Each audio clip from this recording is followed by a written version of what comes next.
Hey, good morning, everybody. It is Saturday morning, and this is Multifamily Unplugged. Hey, what's your mindset like? Take a look at my sweatshirt there. And what are you thinking about this morning? How is your mind? Are you in the game?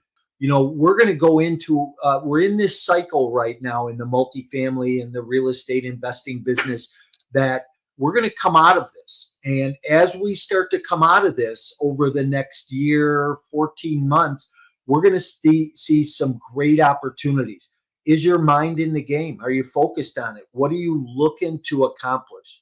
Hey, I want to welcome you here this morning. And if you're here to Multifamily Unplugged for the first time, welcome. I always ask people to please, if you're on YouTube this morning, smash the subscribe button. We're continually bringing out great guests. We're bringing out great content, information to help you grow your business, your investing business, your personal wealth. If you are on Facebook, go to Multifamily Unplugged. That's our community where you can network with other investors, learn other things people are doing, get some information and knowledge there. And then just on social media, like us and love us. We appreciate the follows and we appreciate the support. So thanks for being here. If we can ever answer a question for you, don't hesitate to reach out. So we're going to talk this morning. I'm excited. This multifamily business, real estate investing business, there's so many opportunities where we can work on creating wealth.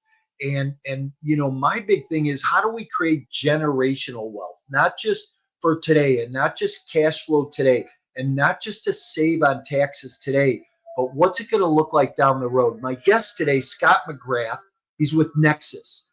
Nexus is a company that he founded in Bedford, Texas, just outside of Dallas. And we're going to talk about trusts today and how those work into your investing. Scott, good morning. How are you? Good morning. Great. Hey, Scott, I got to tell you how grateful I am that you're here, that we finally got this together. You and I have been talking about this, got to be 6 months or so. And our schedules just have not been able to collide. And finally, we're here. So it's good to see you. I met you at a convention, and we crossed paths. We talked for a while, and it's been a while. But and then I saw you a couple of weeks ago at another one here in Dallas. So it's good to see you, though. Yeah. I think you and I actually met. We were at that Bases and Balls event that Kylie put on down in Dallas, and that's where we first met. And that has to be over a year ago, right? Probably, yeah. And then you were at a conference downtown Dallas about a month ago or so, I think we met. And then you bought me breakfast. I love that. Yeah. I'm coming to Dallas again, so. Oh yeah, so you do a lot of world traveling, which is great. I do too. I was in Cabo last week and Atlanta the week before, and just usually I'm somewhere every week. So what they say is you got to wake up, you got to dress up, you got to show up, you got to meet up, speak up, and never give up. So if you want to be successful, those are the things you got to do. So love that. Say those again, man. I want people to write those down. Well, first you got to wake up, then you have to dress up, then you got to show up. Half the battle is showing up, right? Then you got to meet up with people, you got to speak up, you can't be afraid to talk, and then you have to never give up because you're going to face some kind of challenge, but you got to be willing to push through the adversity and never give up. You're gonna have a challenge come up, but that's those are the people. That's why they say the cream rises to the top. When they make butter, the cream rises to the top. You gotta push through your adversity, and then you're successful. Yeah, and that goes back to mindset, right? I think it's so critical. Is the last point that you made, which is you can't give up. Right. As long as you keep doing everything you're supposed to do and you master that mundane boredom, and the success shows up. It's the law of averages, right? That's right. Yeah. Hey, so Scott, as we get started, I always like to ask my guests one question. Okay. In one word, what best describes you personally and professionally? I would say I'm driven, but I have a purpose in life. I wake up. I know what I'm doing. I would say if I had to choose one word, I would probably go with driven. driven. I love that. You know, and let me ask you this. Were you always like that? Were you a kid growing up and you had to be the best on the baseball team or the best at football? Were you always driven like that, or do you think that's something that you developed over time? Yeah, I would say, you know, when you're young, everyone's saying be the best you can be, and I was always driven to be the best at, you know, and things didn't work out. I wasn't a Major League Baseball player. That's what I wanted to do.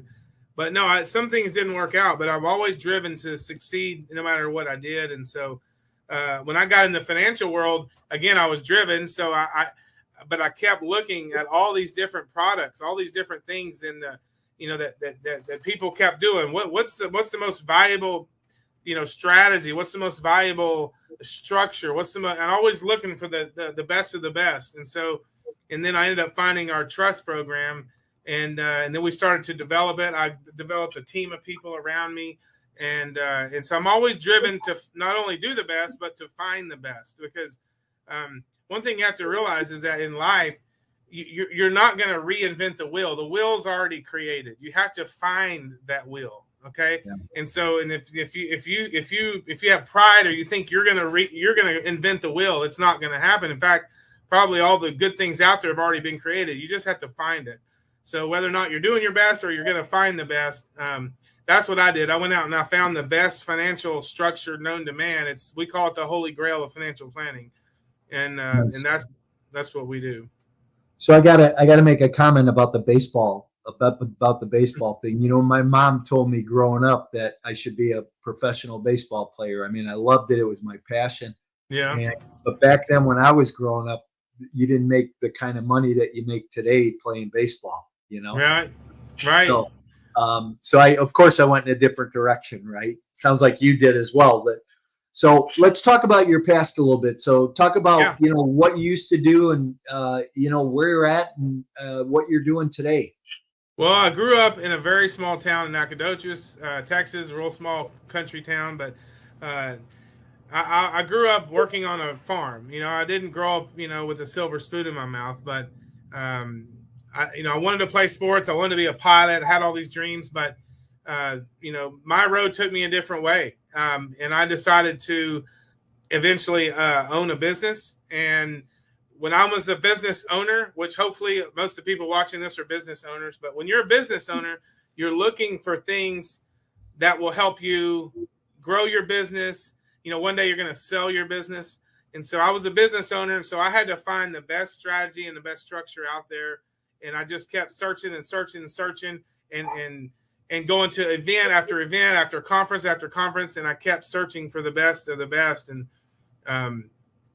so that's where I am today. I'm a business owner, but I'm always searching for the better structure, for the better product, the better program.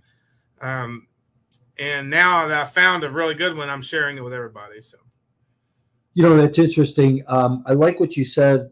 Everybody, you know, hopefully everybody listening is a business owner. You know, one of the questions I always ask when I stand up in front of a room on a stage and I'm, you know, telling my story or teaching on multifamily is I say, how many entrepreneurs are in the room, right? and you'd be amazed at how everybody's hand does not go up, right? But I believe you're correct in saying everybody is a business owner. We all should be business owners, right? We should have that small home business that we can offset some taxes. We should have that, you know, a mindset that if you're investing in multifamily or investing in real estate, you're an entrepreneur, you're a business owner. And I always say, hey, every hand in the room should go up, right? So, you know, it's interesting you even bring that up because I think there's a mixed bag out there of people that think that way or think differently. But Scott, you know, let's dig in a little bit here. I want to talk a little bit about, you know, of course, we talk a lot about passive investing, right? Yeah. So there's two types of real estate investing. The investor can buy a piece of real estate and take care of the tenants, the trash, the toilets themselves, or they can invest with somebody who does all that and get mailbox money. But let's talk about those investments that people make, whether it's active or whether it's passive. how do they utilize your product in the investing, world? How does that help them? So with our clients, we have thousands of clients, but here's what you have to understand. Many of our clients, they generate active income. They're actually the managing partners of the LLC, of the syndicate, they're the managing partners, and they're receiving an active K1. They have to do something with that active money. So we can show that client how to manage active income. But even on the passive side, most of our clients fall into the passive category, where they're taking their money, they're investing it in syndicates and apartments and all these different opportunities, which is great. That's the backbone of America. But when you receive the K1, you're either going to have an active K1 or a passive K1. And if you have a passive K1, you have to decide: am I going to receive that money from my personal estate, or am I going to receive that money into a trust estate? If you're going to receive it to a personal estate, you're going to get taxed to kingdom come. You're going to be taxed to death. Now, you may receive offsets from depreciation, things like that. And a lot of investors do. They receive, they do accelerated depreciation, or they do some type of cost segregation or something like that, which is fine. The problem is, eventually the capital gains will catch up to you, because when they sell that asset, remember, they have to sell at book. They have to sell from book value. So when you depreciate assets like this every year, and everyone gets this big depreciation, for every gimme, there's a gotcha. And at the end, when they sell those assets, they're going to sell at the book value, which is really low, but they're going to sell at the market value, but their book value is way down here. So the difference between book value and market value is there's a big capital gain in there. And so even though you will get some tax benefits doing depreciation, we can show you a structure where you never need depreciation. You never need write-offs. You literally never need depreciation ever again. You never need to do a 1031 because we can show you instead of a personal estate where everything gets taxed to death, we can show you a trust estate where you're going to be able to defer taxation until the day you decide to distribute from the trust, not when the government decides. So that's a huge thing that you just said. And I want to rewind for a minute, right? And I want people to understand what you just said. Because of your structure, because of the trust structure, you never need to do a 1031 or take depreciation again. No, you never have that problem. And what's interesting is I was on the phone yesterday with an investor who's making a large investment into one of our multifamily offerings. Okay. And he said, listen, when we get to the end, will I have the ability to 1031? And I said, absolutely, you would be able to 1031. Mm-hmm. But this might be a whole different ball of wax for them. Yeah. So it all comes down again to the structure where you're receiving that K1. If you're receiving the K1 to a personal estate, you need that deduction. You need that depreciation because you're going to be taxed to kingdom come. You're going to be taxed forever. You're going to be taxed massively. Okay, possibly. You may have a write-off that year, but there will be a year you won't have the write-off. There will be a year where those capital gains will catch up with you, and then you'll have a big tax to do. But we can show you a structure where, you can still invest into 20 different rental properties and receive that passive K1. What we want to show you how to do is do it from the trust structure. Don't do it from a personal estate. You do it from the trust, and now the passive K1 comes in, but it stays in the corpus of the trust. In other words, the trust just grows and grows every year, but you're not paying tax because you have no reason to distribute the income out of the trust. When are you taxed? You're only taxed when you distribute from the trust, but we show you how you never actually need to distribute ever from the trust because your personal living expenses come from the demand note in the trust, not from the end of the trust. So everything into the trust, your house, your car, your boat, all your money, when you put all that in the trust now owes you a demand note. It owes you a debt. So if you need money for food, fun, or fashion, or for living expenses, you pull that income from your demand note. You don't actually need that investment money coming in as living expenses. And so, in other words, all that investment money just grows and grows. And we have clients, millionaires and billionaires, and their corpus, their trust corpus every year grows tens of millions of dollars a year, and they're not paying any tax because it all stays in corpus. It all stays in the trust, and they're not distributing money from the trust. So as long as you're not distributing, you're not paying a tax. So let me ask you this. So I know a little bit about this. You and I have had a number of conversations. Every time I talk to you, I learn a little bit more.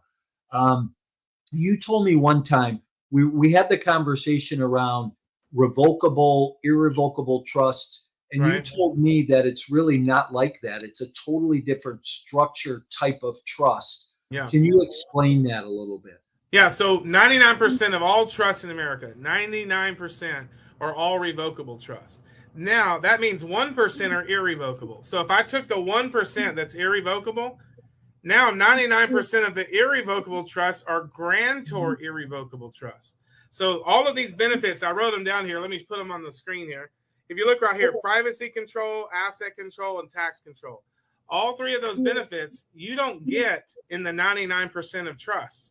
And you don't get those benefits in the 99% of the 1%. So all of these benefits that we have to be in the 1% of the 1% of the 1%. You have to have a trust. It's one out of literally a 10,000 trusts that are actually written correctly and set up correctly. And that's literally 1 out of 10,000. So, you can choose any attorney out there and call them up. 99.99% of the chance you're going to have the wrong trust. They will set you up in the wrong structure that does not allow any of these three things right here, So the other thing that you explained to me about this trust process is that in a normal trust, you're something about designating the trustee, but this system is the trust is designating the trustee or something to that. Yeah, so all of our trusts get to hire a trustee, and so when you set up a trust, you're going to be the trustee of the trust, and here's why. Number one, it's not you that sets up the trust; it's somebody else. That's why we call them non-grantor trusts. So first of all, our trusts are non-grantor, meaning it's not you that set up the trust, but you come in as a trustee to manage the assets. Okay, so you become the trustee of the trust. So you do have 100% control of the assets, and no one else does, only you. But it wasn't your trust. In other words, it wasn't a trust that you set up. You did come in as a trustee, but you're not the actual grantor of the trust. Our trusts are non-grantor trusts. So okay, so how does this differ from the tax advantages you get in a self-directed IRA? Are you ready to skyrocket your investment portfolio and leave a legacy? Are you tired of inconsistent returns received in the stock market?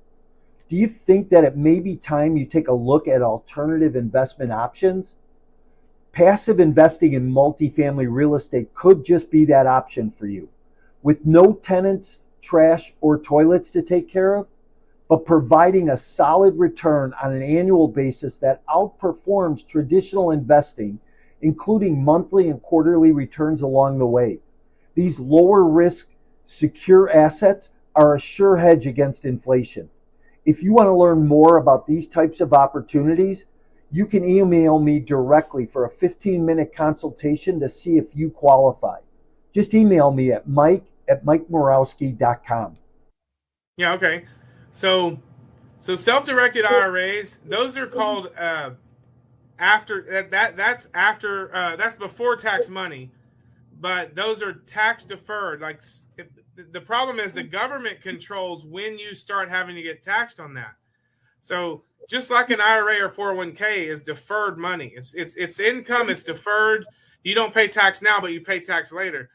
The problem with those structures is, number one, they're statutory structures. The government's controlling that. They're going to tell you when you have to take your income. They're going to have required minimum distributions. They're going to have a lot of rules around those types of structures. The trust functions very similar to an IRA or 401k. you're deferring the income. But guess who's in charge? The trust is now. The trust is in charge of when money gets distributed. The trust is in charge of what happens with the money. And so and you don't have to pay some third party to like a self-directed IRA, third party TPA or whatever, third party administrator. You don't have to pay a TPA to manage that because you're the manager, you're the trustee of the trust. So, but all the income is deferred in that trust, but you're not having to pay tax because it's all deferred. Just like a 401k is deferred, you don't pay tax on a 401k. You only pay tax when you take the money out, and so the trust is the same way. Okay, interesting. So, what about a Roth IRA? I thought that a Roth IRA was all tax-free. It is. Yeah. Roth IRA is probably one of the best structures out there next to our trust. But the Roth IRA, unfortunately, is still controlled by ERISA. It's still controlled by the government rules, still controlled by the government, Roth IRA.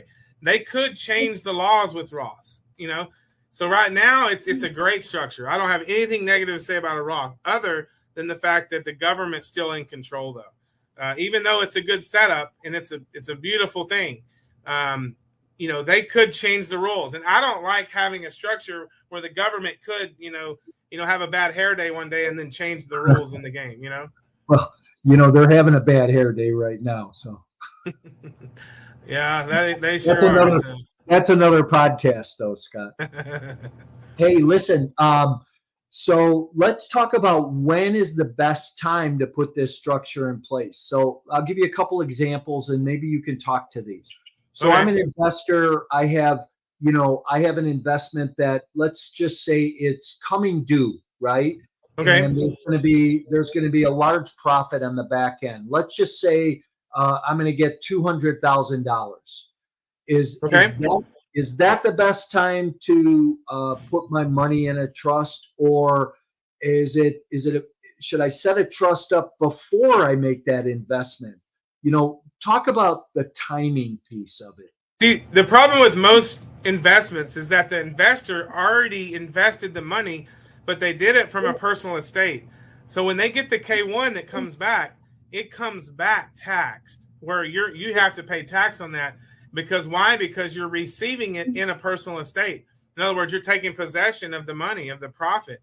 Anytime you take possession of profit, that's just like a distribution from a trust. You got to pay the tax on that. But the beautiful thing is that before you invest in the investment, let the trust be the investor. Okay, don't be the investor as a human, as a person. Okay, if you invest as a person, that K-1's coming to you, and you're responsible to pay the tax on that. But if you let the trust be the investor, now that investment, that K-1's coming back into the trust, but it's coming back as passive income, which passive income has the right to be allocated to Corpus in the right type of trust. Now, 99% of all the attorneys listening to me are going to say you can't do that, but they're thinking about a trust that they set up incorrectly. Remember, you have to be in the 1% of the 1% of the 1% to have the right trust that gets to do what we do. So most of the attorneys and CPAs out there say you can't do that. You can't do that if you have the wrong trust. You're right. You can't do that. If you have a grantor trust, you can't do that. If you have a living trust, you can't do that. If you have a revocable trust, you can't do that. If you have a simple trust, you can't do that. Grantor, revocable, living, and simple, that's 99.999% of all trusts. You have to literally be 1 out of 10,000 trusts to have the benefits of these three things right here: privacy control. And what I'm talking about is the tax control. You got to have tax control. And with our trust, I can actually control when I get taxed on that money. And so you definitely want to invest before, let the trust be the investor before you do the investment. Let the trust be the one that invests the money. Yeah. So you would set up a trust and then fund the trust and then invest in the investment. Is that how that would work? 100%. That's correct. So let's say I'm an investor and I'm listening today, and I have a deal that's coming due, and I'm going to get a couple $100,000 on profit, right? Okay. Which includes, let's say I'm getting $200,000, but $100,000 of it is my original principal. Okay. And I set this trust up today, and tomorrow I get that check. How does that work? Do I obviously have to pay taxes on the capital gains, and then can I fund the trust with the rest? Well, so it all depends on a couple things. Number one, have you received the money yet? If you haven't received the money, if the investment will allow you to change ownership, you can literally sell your interest into the trust and then let the trust receive that K1. Okay.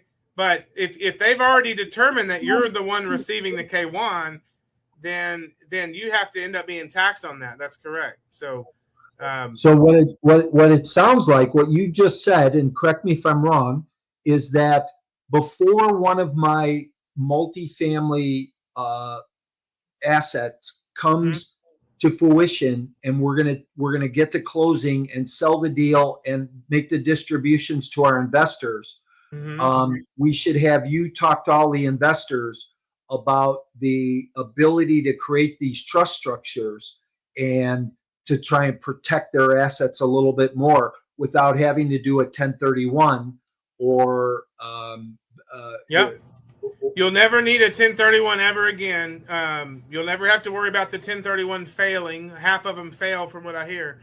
And so if you can sell your interest into the trust before the asset pays out the distribution, then we can show you how to make that distribution, that K1 passive, and go into the trust and be allocated to Corpus, and you're not going to pay any tax on that income.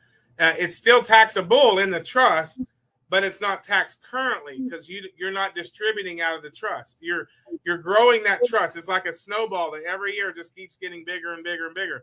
Just like the Roth IRA gets bigger every year. You don't pay tax on that. It's deferred, right? So in our trust, it's the same way. It's deferred and keeps growing and keeps growing. If you want to take money out of the trust and distribute it to beneficiaries, then they pay the tax at their ordinary rate. But that's why our clients never distribute, because they never have a need to distribute, never have a desire to distribute, and they never distribute because if they want to buy a house for the kids, they just let the trust own the house. They let the trust own the car. Let the trust own the airplane or whatever. Let the trust own everything. You don't have to distribute anything. It's interesting. So you can make all your purchases and all of your investments directly out of the trust. You can let the trust own everything. Correct. Yeah, there's no actual reason to distribute because people think, well, I gotta live. Well, you can live, but that's food, fun, and fashion money. That's money that you need to live on. You can pull that money from the demand note, or we can pay you a very small salary from the trust. If you're a trustee, you can make a salary from the trust. If they're a beneficiary, they generally don't get a salary from the trust, but the trust can pay all of their bills. Though it can pay all the expenses for their home they live in, for the car they drive, things like that. Interesting. And how do people get a hold of you, Scott? Just Scott.McGrath@Nexus. That's my email. Or Scott@Nexus.com. You can email me that way too. Or just reach out to me through email. Usually is the best way. And then I'll respond. Get several hundred emails a day. It takes me a while to get through them all, but. Yeah, and I know that you do a lot of sponsoring of other real estate events and multifamily events around, and I would tell people to look for you while they're there to at upcoming events, because you definitely have a lot to deliver to the investor or the passive investor on this topic. Scott, what I wanted to ask about this Corpus piece. What exactly does that, does Corpus mean? So Corpus is anything in the trust that's set aside to invest for the trust. So if it's money you're going to pay in a salary to a trustee, that's not Corpus, because that money's set aside for a salary, for income, right? If you're going to distribute from a trust, that's not Corpus either, because you plan on distributing that money from the trust. So that's not Corpus. Corpus is any asset in the trust that is set aside for investments. The bank account could be Corpus. All of the rental properties are all corpus. The airplane, the cars, the boats, the gold, guns, jewelry, everything the trust owns could technically be corpus, as long as it's not set aside for income or distribution. So interesting. How simple is it to convey it to your heirs, the trust? It's as simple as one page, and what you do is you make your heirs the successor trustee. So if you pass away, they fill out a form that says, "Hey, I'm the successor trustee. When you die, I become the trustee of the trust." So it's just like a captain of a ship. If the captain drops dead in the captain chair, someone else is going to get into that captain chair and drive that boat. And that's the same way the trust works. So if you die as a trustee, you can have a successor trustee step in and drive that boat for you. Interesting. So one of the last questions I have here for you is, because this is so like 1% of 1% of 1%, right? And right. There's attorneys and accountants that'll say, "Oh, you can't do that," and your normal attorney and normal accountant can't go just set this up. How did you learn about this? Where did you learn about this and discover this? Was it a book you read? Was it a seminar you went to? Well, actually, it was a client. I had a client that had the trust, and he's like, "Well, this is what I do," and I'm like, "Really?" Because I always have my ear to the ground. I always, try to find something better than what I have, and so I kept my ear to the ground. I read it. I read the trust. I'm like, "Wow, this makes sense." And but the problem is, I couldn't find any accountants or CPAs that knew what it was. And that's when I learned that this trust is in the 1% of the 1% of the 1%. Literally 1 out of 10,000 CPAs and attorneys only know about this. And so this is good to tell you, good for you to know, because if you go and you call your CPA or your accountant, they're going to crap all over it. Okay. They're going to tell you can't do this and you can't do this, and you can't do that. And the reason they say that is because they're thinking about all of those other 99.9% of the structures. Okay. Because again, if it's a revocable trust, you can't do it. If it's a simple or grantor, if it's the wrong type of trust, you can't do what we do. And so, the John Rockefeller said, "Own nothing but control everything." The problem is no one knew how he controlled everything, but we know how he controlled everything. He controlled everything because he was in that 1% of the 1% of the 1%. He had the right document with the right wording and everything. So this is how these families like Rockefellers and Kennedys and Warren Buffett set up their generational wealth, is this way. That's what we believe. They had these types of structures. They rarely paid tax. And you could never sue and take their assets from them. And there's only one structure that does that, and it's this specific type of trust. In fact, the courts have actually called it exempt property. Every asset in this trust, the courts have labeled it exempt property. It's exempt from a turnover order from any court in the United States. So it's very interesting. There's a couple exceptions. Fraud is one exception. There's a few exceptions, but we only know of 2 exceptions actually. So,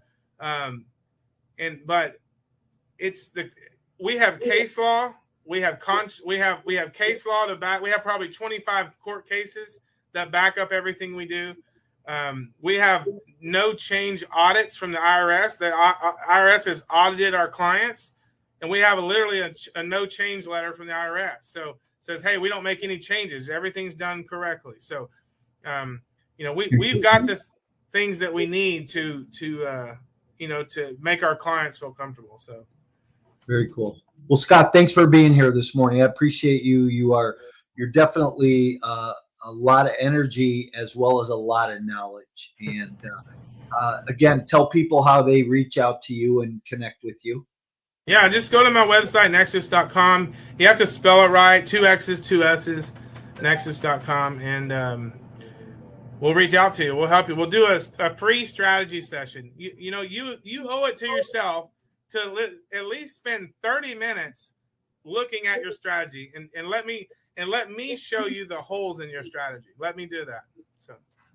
Awesome. Well, thanks for being here. I want to encourage everybody to go to Nexxess, NEXXESS.com. Take a look at Scott's website. Take a look at the information. See if it's something that will work into your financial planning, into your generational wealth building, and how you create more wealth through passive investing, using this trust structure in your investments. Thanks for being here.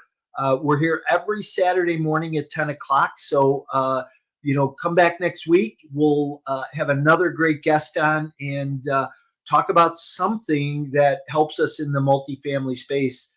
And if I can ever answer any questions, don't hesitate to reach out to me. I'm Mike at MikeMorowski.com, and I look forward to seeing you soon. Scott,